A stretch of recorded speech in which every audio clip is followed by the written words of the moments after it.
Hi, Lori, GLP-1 Journey in Review. Today we are doing a video in my interview series where we talk to people about their weight loss journey. Today we have with us Carrie, who is a nutritionist and about to be an author.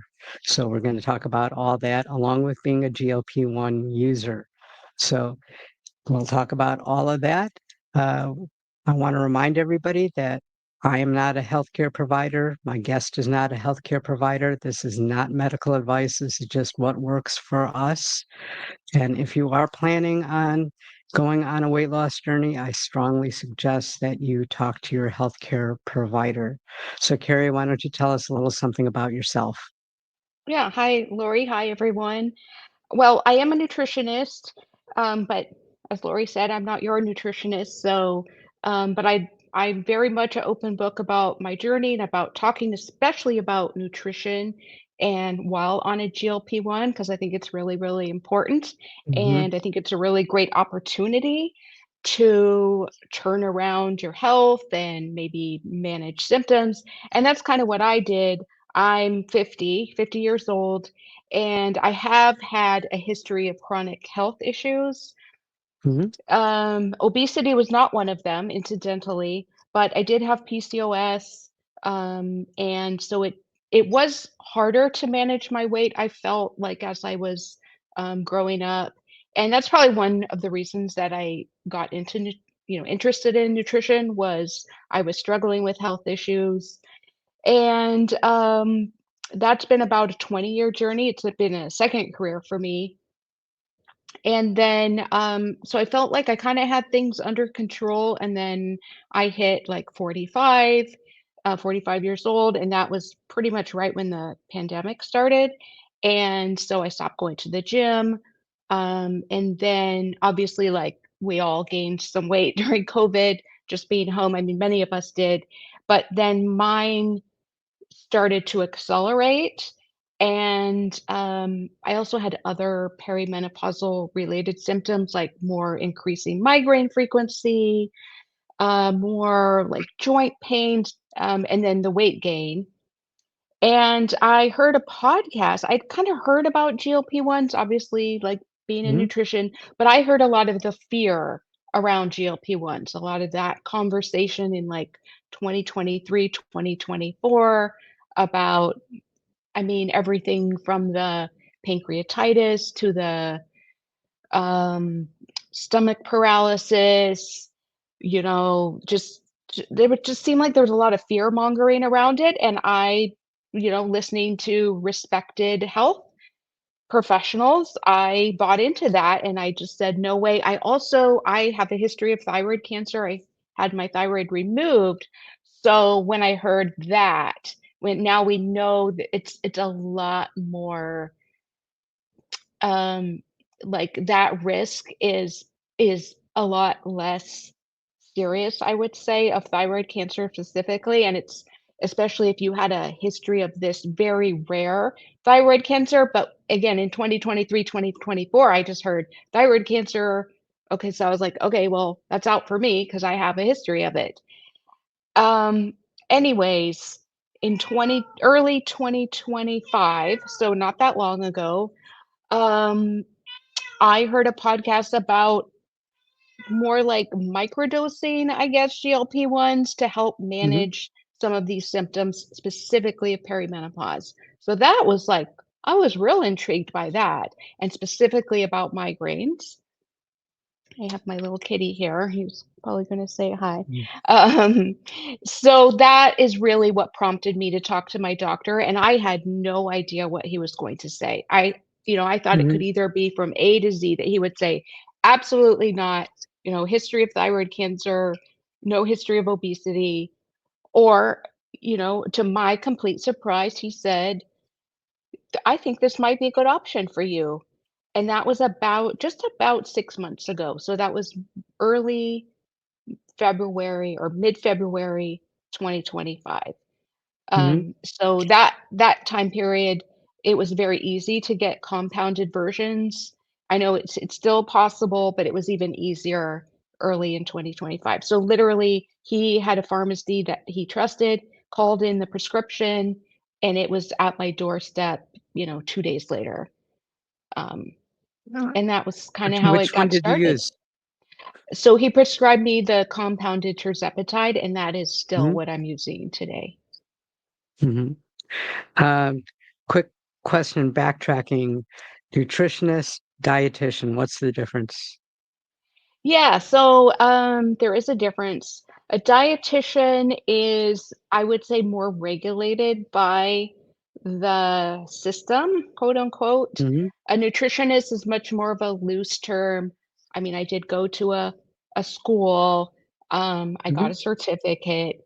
Um, I did all the it so I think both have value, but they are a little different. A dietitian, the way they're trained is a little bit more like in a clinical setting. Maybe they almost always have training to work in a hospital and help determine what meals are appropriate for somebody recovering from a certain health procedure. And a nutritionist, it can also be equally specialized, but I would say it's less regulated. okay. And it yeah. So besides that, I want to let everybody know that Carrie is also a YouTuber. Her channel is going to be linked down below, and she is a soon-to-be author. Why don't you tell us a little bit about that?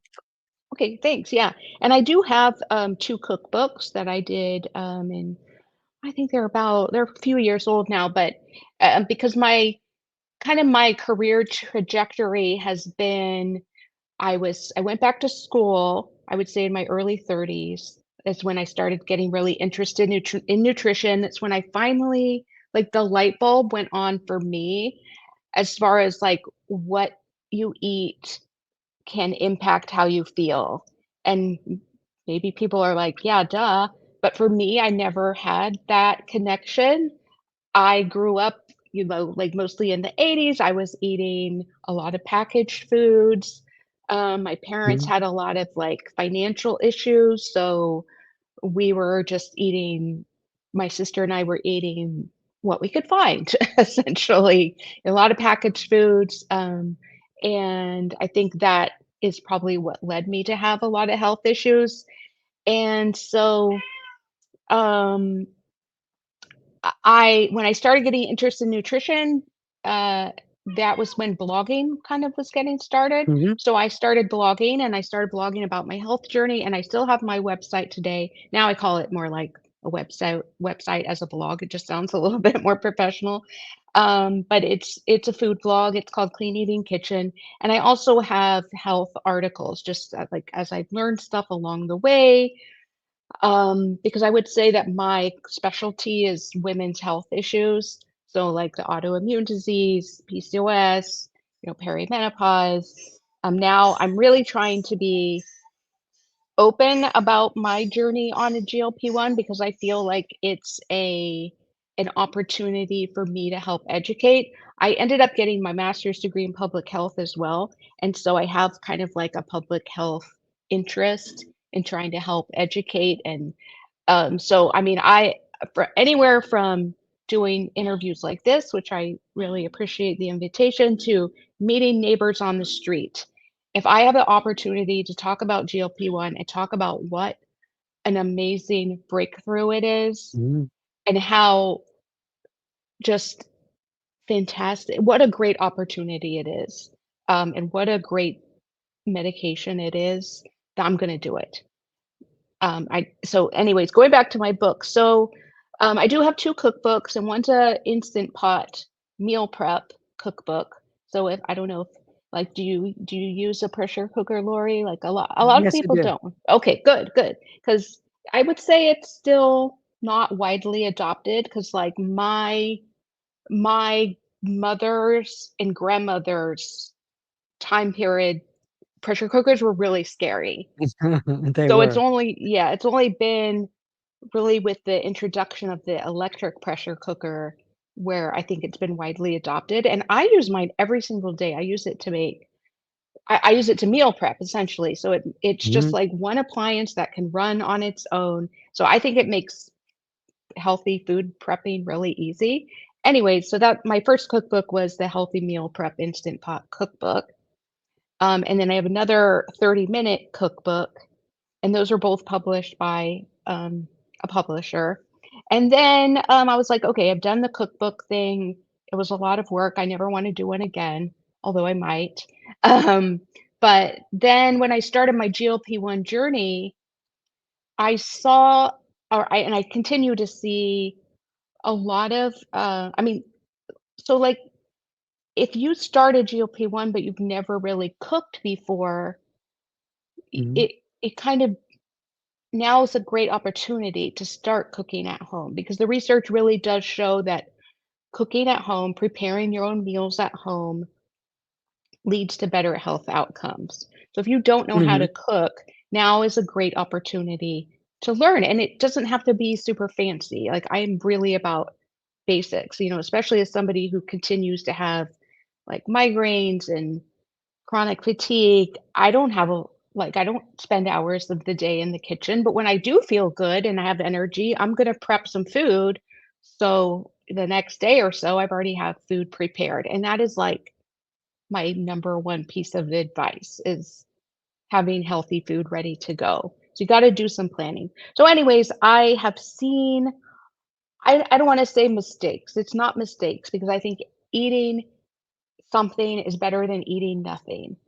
But if if a majority of your food comes out of a package or a can, that's expensive, number 1, and number 2, the ingredients are not necessarily or likely gonna be health promoting, and what's the point of losing weight if you feel like crap? Or, anyways, I want people to feel their best, and I truly believe that cooking at home is how you're gonna that's like a big part of it. So that's why I thought I really would like to write a book, not a cookbook, but kind of like an inspirational book, I guess, about Mhm. nutrition on a GLP-1 and it's specifically for women. And then I also see, um, and I feel it myself, there's like this toxic diet culture, like that's not news to anyone. But like even for me specifically, I had come to terms with gaining weight. Like, I consider myself, a fan and a supporter of health at all sizes. I believe that, women's bodies are beautiful at all sizes. I Mhm. don't think we all need to fit into one, um, specific mold, and so even for me starting a GLP-1, I felt like, am I doing, like, a disservice to what I really believe in? Like, essentially, like, a feminist mindset of we don't have to look one way or we eat one way or whatever. Um, but on the other hand, so there's like a fine balance there that I want to explore in the book. And I haven't got reached that section yet, but I think that's like a really interesting discussion to have. And like there's still a lot of fear around carbohydrates, which we were all told for so many years, or even fat. I think people still fear eating fat. So I think there's like a lot of really interesting issues that really they probably relate to men as well. I see it in Mhm. men as well. Also have fear around carbs and fat, but because my interest is specifically in women's health, I'm writing this book really from a female point of view. Oh, that's great. Um, is it gonna be, like, mainly GLP-1 related or just Yeah, no, nutrition? 100% GLP-1 because that's the thing that's really like the trigger or the interest point is when people start that's what I'm seeing. There's an interest in nutrition that's being like awakened. Like, okay, I'm starting the GLP-1. This is like I don't want to say it's a last chance because it's not, but it's an Mhm. opportunity. And I see Right. it as like kind of a okay, like, I'm doing as a lot of people are spending a lot of money, like, I know my insurance just isn't covering my medication, um, and so there's kind of like, "Okay, I'm making this investment in me," and I also see it as a leap of faith, and I think people really need to be um, applauded for going like, "Okay, fine, I'm gonna try this again," because I know, like, so many women have just been on diets, again and again and again, and that's not what this has to be.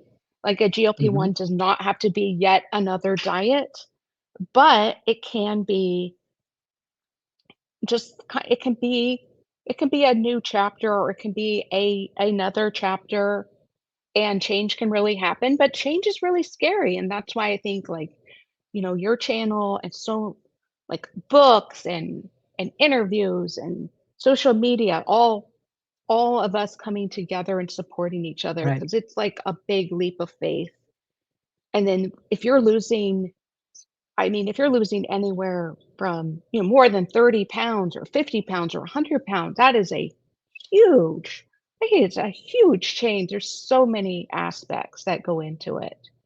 It's not right. all positive either. Like, who wants, your neighbor going, "Hey, look at you." Like, ew. Like, I mean, like, if it's a friend, like, that's fine, but, like, that can be we don't necessarily want attention and people commenting on our bodies or our weight. Right. So, anyways, I think, like, just all of us coming together is really important.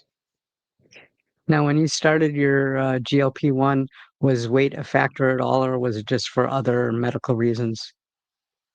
It was a factor. When I talked to my doctor, I still wasn't quite ready to be like, "I've gained 20 pounds and it's bothering me." Like, almost felt like, "Come on, Mhm. Carrie, like, it's not that big of a deal."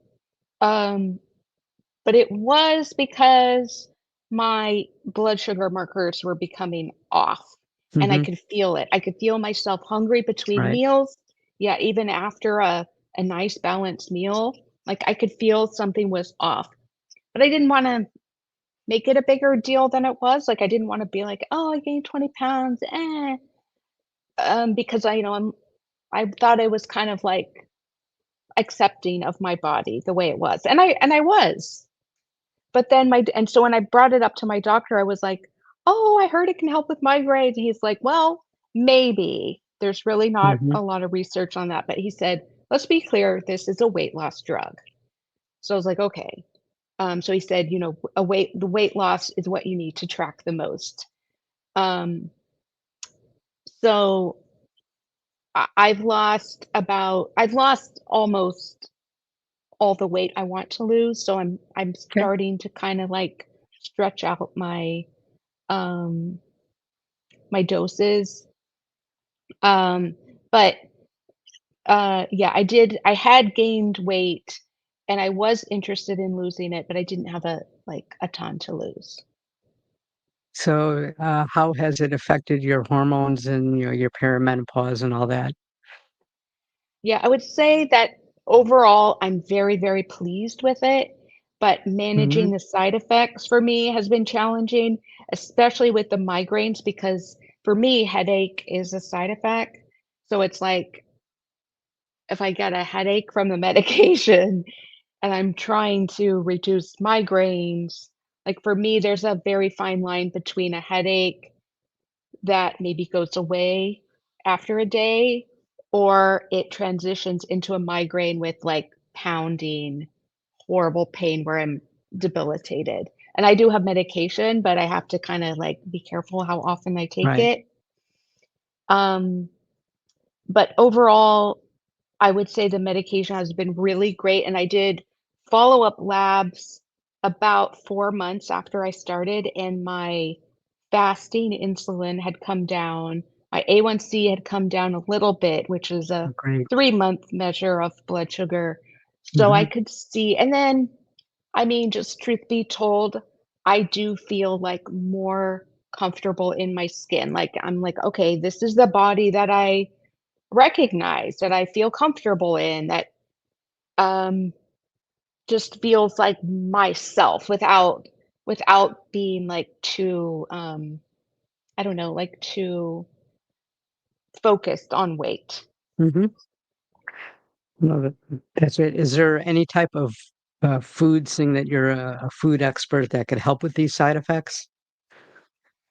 Well, I mean, I was really nervous about starting because I heard about the constipation. Um, I think being a nutritionist and kind of already having a very dialed in diet, so to speak, that it did help me avoid a lot of like kind of the fatigue. Because I'm never gonna skip a meal. Like that's just not gonna Hmm. happen. I would feel like crap if I didn't eat, and I do see that.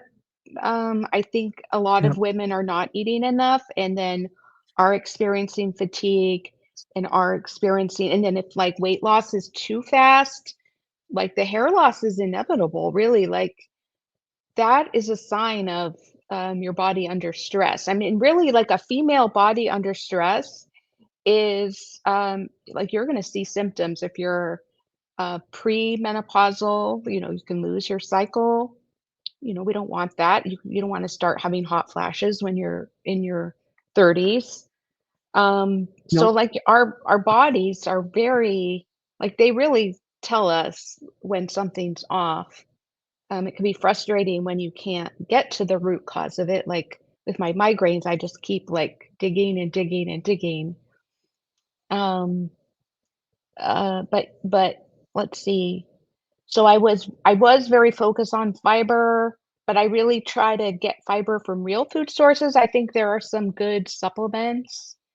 Hmm. Um, but one thing I've seen that I don't hear discussed very much is that the fiber supplements, especially the ones like the ones with the psyllium husk, as opposed to I don't know. I I would say if you're on certain medications, just be cautious with the fiber supplements because fiber supplements can absorb medications. So I saw somebody's in I think a Facebook group, she said her ADHD medicine stopped working. And I Mm. said, "Are you taking a fiber supplement?" And she said, "Yeah, in fact, I am." And I said, "You might just want to ask your doctor about that." Right. But then fiber from real food sources is not going to do that. So a lot of people don't know that like frozen berries, like especially raspberries, are very, very high in fiber and they're pretty budget friendly as opposed to buying fresh raspberries.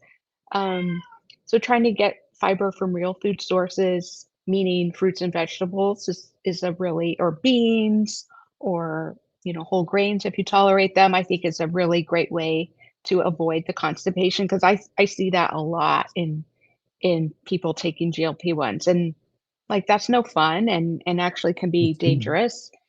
Um, so then of course I heard about making sure to drink enough water and I was like, why? But I didn't realize that if you suppress your appetite, which the GLP-1 will suppress your appetite, you can also have your thirst suppressed. So if you're not used to drinking water, you could potentially become dehydrated. And then the protein thing, I think is important. I do think that people, especially women, can go overboard with the protein. I don't think we need to be having like 150 grams of protein. Um, but making protein at every meal is just kind of like good basic nutrition. And so trying to shoot for like 20 to 30 grams of protein per meal is not a bad idea. Give my kitty some treats and see if he'll be quiet. That's okay. Now, Hi, now I kitty. heard that the fiber kind of needs water to work. Is that true? Well, I think that's a good point. Yeah. I think it depends on certain kinds of fiber. If you're having fiber from real food sources, and meaning fruits and vegetables, I don't think you need to worry about as much about that. But yeah, if you're gonna be taking like the psyllium husk, the oat bran, there's like a soluble fiber and an insoluble fiber, and they kind of work in the intestines differently. But yeah, probably making sure that you're well hydrated if you're taking fiber supplements is a good idea. Okay. Now I also heard people, if you're constipated, I mean, kind of all over the internet, they're like eating dragon fruit. They're like, if you know Oh, what this is, you know why I'm using it. yes, Do but you I've heard recommend that stuff like too. that? I think if constipation is a problem for you, yeah, like yellow dragon fruit is a known laxative, like natural laxative, but a lot of foods are. Uh, Hmm. um, so I think magnesium supplements are great. Like I think doing things proactively to help reduce constipation. Like for instance, if you know you're going in for a surgery, now most people know to take like a stool softener because preventing constipation or, God Right. forbid, like an actual intestinal blockage, that is where the danger is. You don't want to have to go to the hospital and because you haven't gone to the bathroom in several days. Like you really want to avoid that. And the way you avoid Absolutely. that is, yeah, like eating regularly, eating a nice balanced meal, having enough water. Also, I don't know if a lot of people know that walking, just going for a nice walk Moving. is an excellent, um, what would you say, like constipation preventer. Yeah, any type of movement. I Yeah. always recommend that to people. Now, what are your thoughts on electrolytes? Because I've heard some people say if you eat right, you don't need electrolytes. And I like am constantly bombarded, especially on Facebook, with electrolyte ads. And I do drink some Element, but that's because I do my workout in a sauna. So I make sure that I have a nice bottle with electrolytes while I'm doing that. Oh, yeah, I think anytime you use a sauna, I think electrolytes are, important, or anytime you're sweating a lot. I do think it's important, because I get migraines, I do try to take electrolytes. I don't, like, go crazy. I have one that I like, I use maybe 1 or 2 scoops a day. I think the key is, and this is with anything across the board. Okay, so what did I say my number 1 recommendation was? I guess eating like a balanced diet and cooking at home. My number 2 recommendation, this is like my nutrition uh, rules, I guess, is read the ingredient label of any packaged food. Um, and any packaged food is required to have an ingredient label. Hmm. Obviously, if you're buying a bag of grapes, that's not packaged food. That's a package of food, but it's not a packaged food. So if there's any kind of processing, there will be a label on the back, and I just think it is so, so, so important to read the label, and essentially, if you are like, "What is that?"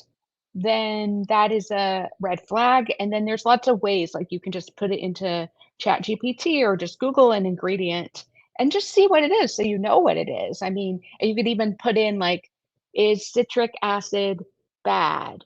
Or unhealthy, but just so Hmm. you know what is in your food. So that's the same thing with electrolytes.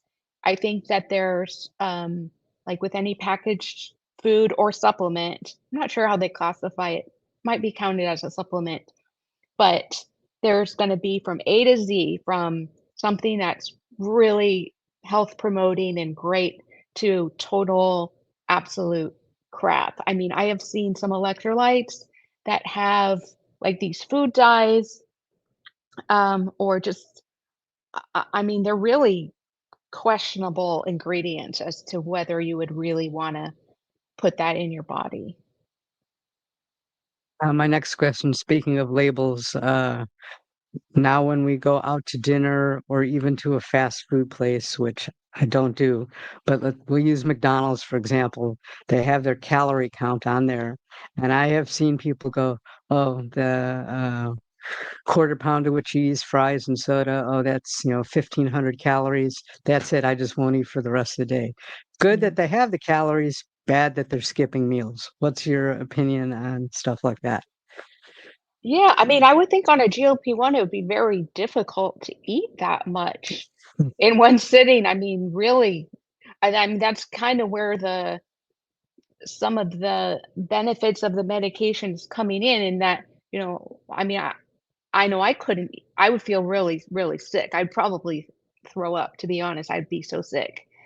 Um, but I think that this is also where, like, I really don't think you need to count calories when you're on a GLP-1. If you're on the right dose and you're having some appetite control, but you don't wanna obliterate your appetite. I think that's another mistake that's, happening and that we're probably evolved to, where there's a lot more education, is that, I worry when, women can't eat a meal, like, can't eat even, like, Mhm. a 400, like, a nice 4, 5, 600 calorie meal. I feel like we should still have our appetite, and also that's, like, taking the joy out of life, because food is really, like, we evolve to, to enjoy food, to eat it as with other people, like, in community.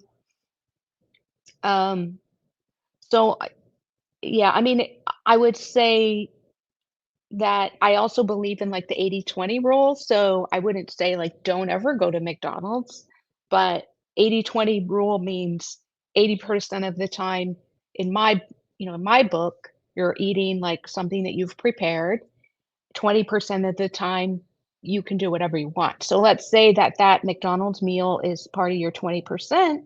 Well, yeah, go and enjoy it, but if I would I would wonder if you're on high enough dose, if you could eat 1,500 calories in one meal, and especially with, because those, fast food does tend to be a little bit on the greasy side, so, yeah, I don't know that. I would be surprised if somebody could do that. So what does your typical day of food look like? So I definitely am a proponent of eating, 3 times a day, and again, because I really focus on women's health, I think that, but I feed I'm married, I have a husband, and I make all of Mhm. our meals, and he eats the same way, so I think it applies to men too. I mean, he's doing really well, so he doesn't have a weight issue, and he's not in he doesn't need to be on a GLP-1. In fact, sometimes I wish he Mhm. was, because he's he's, still, like, real he I wouldn't say he has food noise, but, it's very much like, "Oh, okay, what are we having for dinner tonight?" Where I'm kind of like, I'm not real hungry right now. I don't really wanna think about dinner until I get a little closer."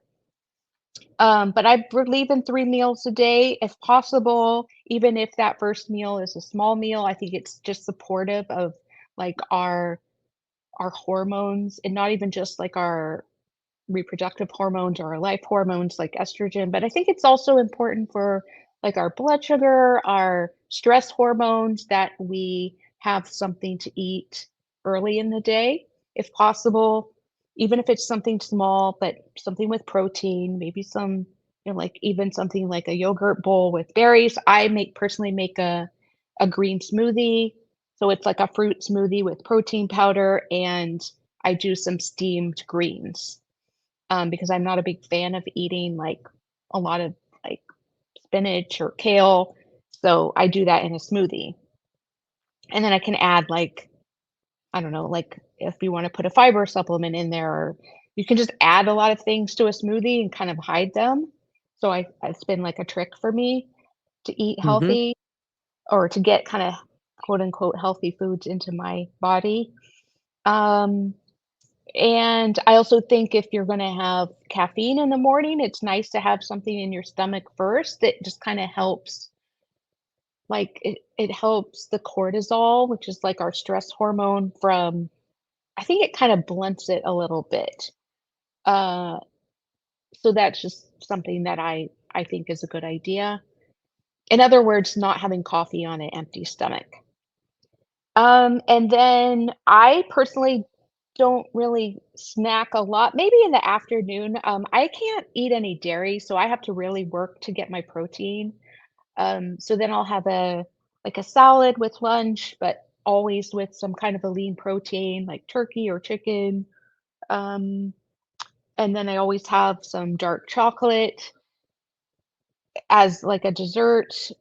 I do have a sweet tooth, and then maybe, I'll have some bone broth in the afternoon to get, like, another good solid, like, 10, 12 grams of protein, have it with like some fruit or some kind of a fruit snack, for a little bit of sweetness. So by that time, by early afternoon, I probably have like 20, 40, like around 60 grams of protein.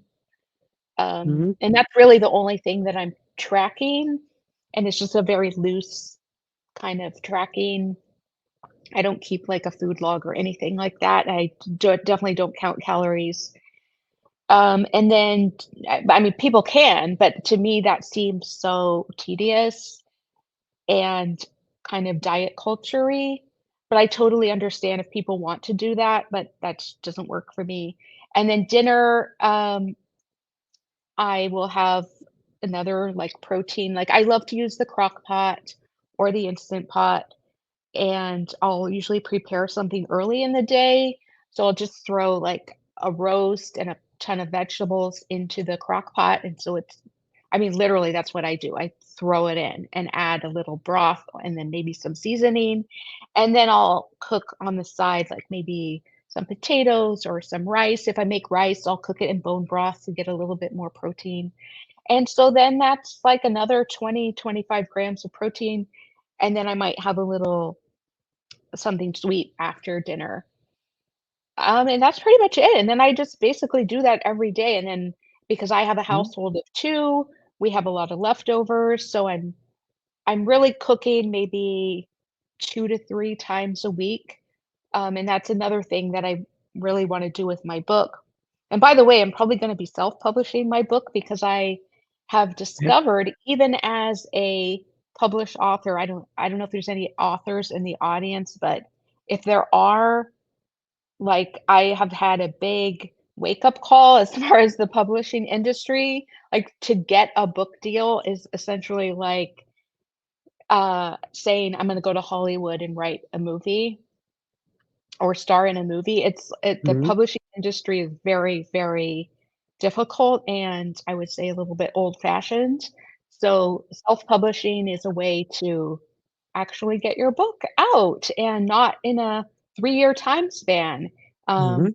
which the traditional publishing industry is. So, one thing I'm trying to do with my book is really try to make like cooking at home accessible for everyone, you know, whether you are a nurse and you're working 12-hour shifts, and you really have, you know, an hour or an hour every 3 days to prep some food, or, you know, you have chronic illness like me and you don't wanna or you really literally can't be in the kitchen every day, or even just people who, like, hate cooking. Mhm. I'm trying to, like, cover all the bases with as many tips and tricks as I can, and so the crock or the slow Perfect. cooker is one of those. Um, so, yeah, so Mm. essentially that's what I do every day, and I kind of just repeat it. I think, like, again, like, this issue of having an appetite is really interesting on a GLP-1 because a lot of insurance companies are kind of dictating how the dosing schedule goes, and to me, it does not make any sense that, a female is being dosed the same way as a man who weighs potentially more, not always, but then Mhm. also, like, I mean, every person, whether male or female or, you know, any in between, is different and is an Right. individual, and I don't know, I feel like these dosing schedules are a little bit like we need to evolve those, but we just don't have enough research yet. But I think this also is when we need to advocate for ourselves, and if you really cannot eat, I strongly suggest talking to your healthcare provider, which can be scary too because you don't want your doctor to say like, "Oh, well, I'm gonna pull your prescription," or like because they do, in a sense, have power, but I also Mhm. think we need to advocate for ourselves. And also, if your doctor doesn't listen to you or argues with you, find another doctor. Like a lot of women, or Absolutely. yeah, people don't know. You can have more than one doctor, and you don't Right. have to tell your doctor, "I'm going to see a different doctor." Like, anyways, I feel strongly about that too because there's a huge history of um, like what do they call it?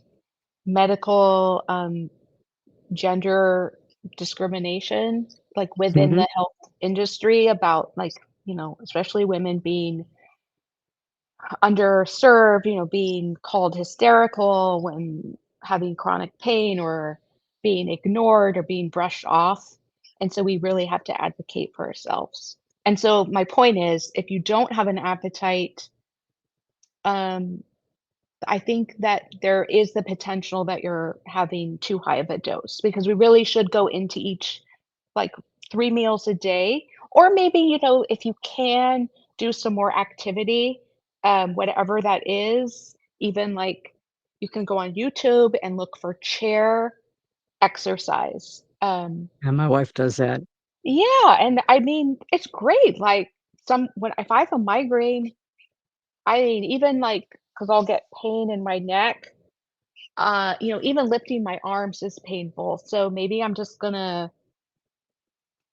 do something very, very gentle, but even, like, something Mhm. gentle can help kind of get your appetite going. It's not even about burning Right. calories, it's just, like, kind of moving your body, moving things around. Um, we have this whole system of lymph in our body, like a lymph system that runs separately Mhm. from our blood circulation, and it's important for moving, like, literally, like, moving things around, like byproducts of digestion and things that need to get moved around, and it really only works by movement. Um, uh, Sometimes I'll just try to like jump in place, gently to Mhm. try to get my like limp. Like if you aren't able to go for a walk, if you can just like or just marching gently to move the lymph around and just kind of stimulate things in your system. Have you tried, vibration plates for that? Yeah, that can work too. The one I actually have one, and we got it at Costco many years ago, and it was pretty expensive. I know there's some now that I think they're much less expensive, but yeah, I think that Mhm. is a excellent thing to do. Yeah, 'cause I know, um, being in X-ray, I know how slow the lymphatic vessels Mm. move. Because like, we used to examine them, and it was literally sometimes would take a week for it to move throughout the Oh, whole body. oh, wow, So that's so it's cool. slow. Yeah, Yeah. Uh, that's so now, interesting. speaking of the appetite, I just went through that with my wife where she went up to Mm, 12.5 and she tried that for a month. And I'm like, yeah, you're not eating enough. And she went back to her doctor and they lowered her to 10 and only gave her a 1 month prescription in case she mm, wants to go down again. So, okay, it's good. you do have to watch your dose and how much you eat because they go hand in hand. Yes, I agree. Mm. And then again, like monitoring weight loss is important for that too. If you're losing too much weight. Um, Well, she wasn't losing any, and I think part of the oh, reason that's is she wasn't interesting. eating enough. Well, there you go. Yeah, that can happen too. Cause yeah, I mean our bodies go into like almost like a panic mode, Mhm. like a starvation mode where then it becomes harder to lose weight. Yeah, you're right. That can happen too. So what was your, biggest surprise as far as, what was relieved from the GLP-1? Was it like, the perimenopause? Was it just the weight or any other things? I think after struggling like, cause I really did try to lose weight, and that's another thing that I've seen some stuff on social media where people have said to me like, "Oh, you're a nutritionist. Why didn't you just you had all the tools. You could have lost the weight on your own." I was like, "Trust me, I tried. I tried,"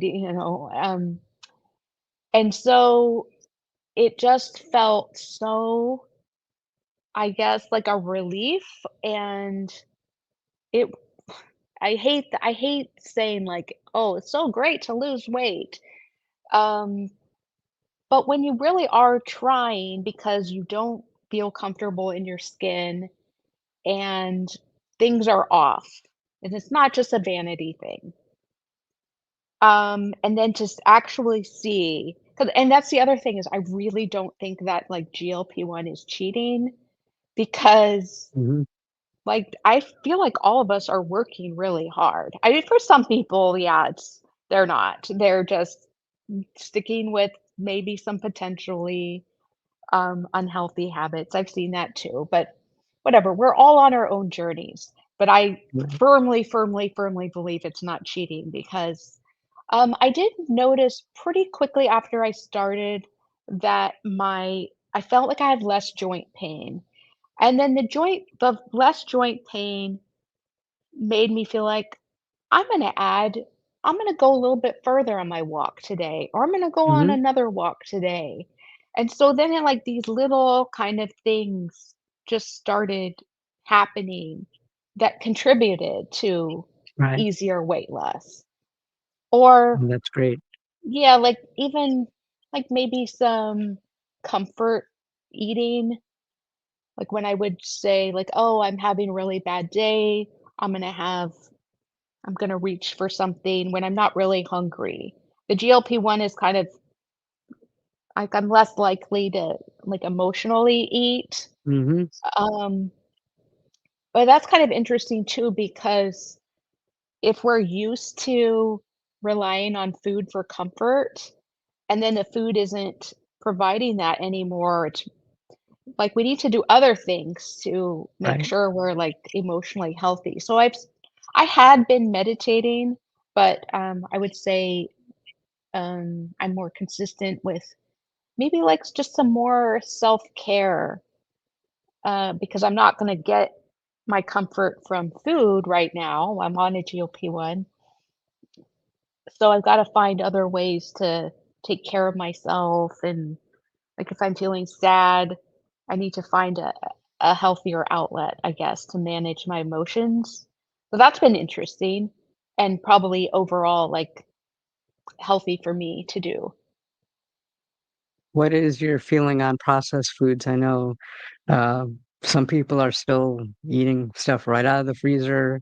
You know, the lean cuisines, those are now their meals and so forth. And they're just highly processed. And I know there's a difference between highly processed and processed because Yeah. I do have protein shakes, which are considered processed. And once in a while, I'll have a protein bar, which is also processed, but it's a better choice and it's not as highly processed. How do you think that that affects uh, people on the medication? Yeah, I think this is one of the challenges, and this is kind of like another big part of my book. I think a lot of it is about education because we're kind of used to, I mean, our whole food system is essentially based Mhm. around processed foods now, and corporations have made a lot of money off of us, but they don't have our health in mind. I mean, they really don't. They have make taking our money as their goal and making it taste good so we become addicted and buy more or, addicted, quote unquote. But I just think everyone is on their own journey and I don't like want to make a judgment about what somebody, like where any person is in their journey. If drinking a protein shake 3 times a day is truly the best that person can do because the rest of the time they're taking care of a sick, elderly parent or a sick child, then that's, they're doing the best they can. Um, I guess for me, it's just about making sure like that the consumer is educated.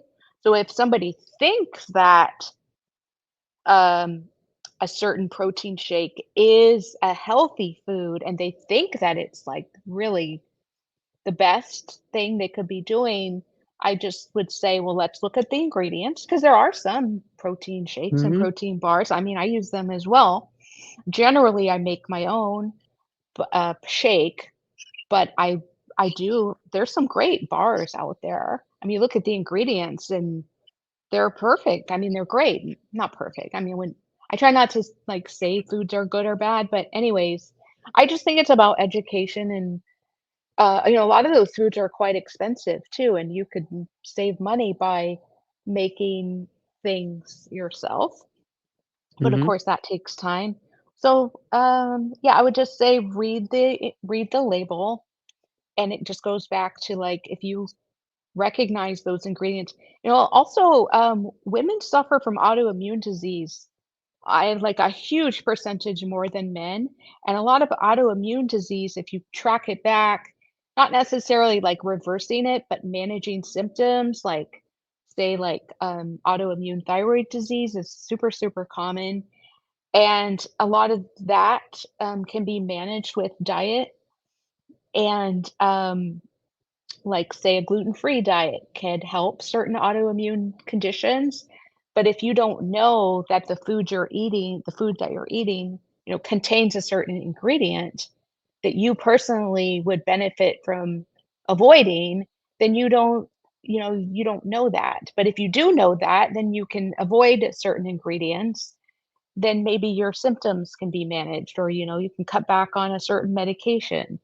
I just think it's a lot about, like, becoming educated about what is in certain foods, and then it ultimately, if you can practice the 80/20 rule, where 80% of the time you are making your own food, or like, there's also, like, these meal, kits, like, if you have the budget to have, like, one of these HelloFresh or like, those are I great. I mean, you're use those. essentially yeah, you're paying for somebody to help do the meal planning and the prepping, and I think that's terrific. It's like a shortcut, and, like, Mhm. why not take a shortcut if if it fits in your budget and that's in your time constraints. So it seems to me like there's so many more women, and statistically there are on a GLP-1 medication. Do you have any theories as to why that is? Well, it could be part of the diet culture where women are more interested in managing our weight. Also, like, statistically, like, married men live longer than single men because, like, I don't know, I guess We're taking care of them. they're exactly, like, let's be honest, my husband wouldn't be alive if it weren't for me. Um, yeah, and then I guess the research is showing that it seems like the GLP-1s are more effective in women. I'm not sure why Mhm. that is, but maybe for that reason, women are more likely to stay on them. So, yeah, it'll just be a while before the research kind of figures that out. But yeah, that's really interesting that's happening. Now, also, um, there's a bunch of new medications coming out. Are you looking forward to any of those, or are you going to stick with your tirzepatide or Yeah, I think that's really interesting. I think the pill is going to be very interesting your because orforglipron? so many people have the fear of needles. I personally do have, like, no fear of needles. Yeah, yeah, me neither. Yeah, so but I could understand why somebody would, and I've given myself a couple of times. I I find that doing the injection in my thigh and my arm is giving me fewer side effects than my stomach, and a couple of times, boy, it hurt in the thigh, and I gave myself a nice big bruise. But yeah, I just think it's exciting because there's going to be probably more options. Hopefully, the cost will come down. I think the Hope so. accessibility right now is a big, big, big, big problem. The affordability, the accessibility is a really, really big issue. And so, just the more options we have, the more likely that people will be able to have access. And I think that's really, really important. Now, I know affordability is a big issue, and because of insurance, like with this Caremark, a lot of people are asked to switch over or are totally losing coverage. If you're one of these people that are losing coverage or have to change your medication, do you have any suggestions on how they could help with their diet in the transition? Oh, that's a really good point. Well, maybe that is kind of a another push to refocus on diet if you are going through that. Although I would go into that kind of thing well, as far as a medication switch, I would try to keep an open mind. Um, Mhm, th I had heard some things that the semaglutide version, so the Ozempic, that they could have more side effects. So I think that probably just speaks to maybe starting slower or trying to do yeah, like dialing in the diet stuff. I think like side effects, I think really diet can help with side effects. I mean, there's a lot of foods, like mhm, natural foods that can help with nausea. Like ginger, of course, is great for nausea. Um, Even just like I find if I have an empty stomach, I mean, it's kind of like I've never had children, but, a lot of women have had children and had to deal with morning sickness, so I think a lot of those kind of rules of, like, not letting your stomach be empty, that can lead to more nausea. So just, making sure you have, like, a little snack if you're feeling nauseous, doing things mhm. like the ginger, um, d I guess having balanced meals, um I think Google can be your friend or like Facebook groups or YouTube. So whatever side effect you're having, just try to, reach out to the community and try to find some like I would say more natural options as much as possible. And I've also heard some people say you should take your shot on a full stomach because you may not be able to eat. And I've heard people say, but if Mm. you take it on a full stomach, it's just going to lie there like a brick and you may not Right. feel good. Do you have an opinion on which one you should do? Well, I mean, because I'm really an advocate of like I'm not an advocate of fasting or skipping meals. And Hmm. so I would like, the only time my stomach is empty is when I'm sleeping, like, when I wake up in the morning. So I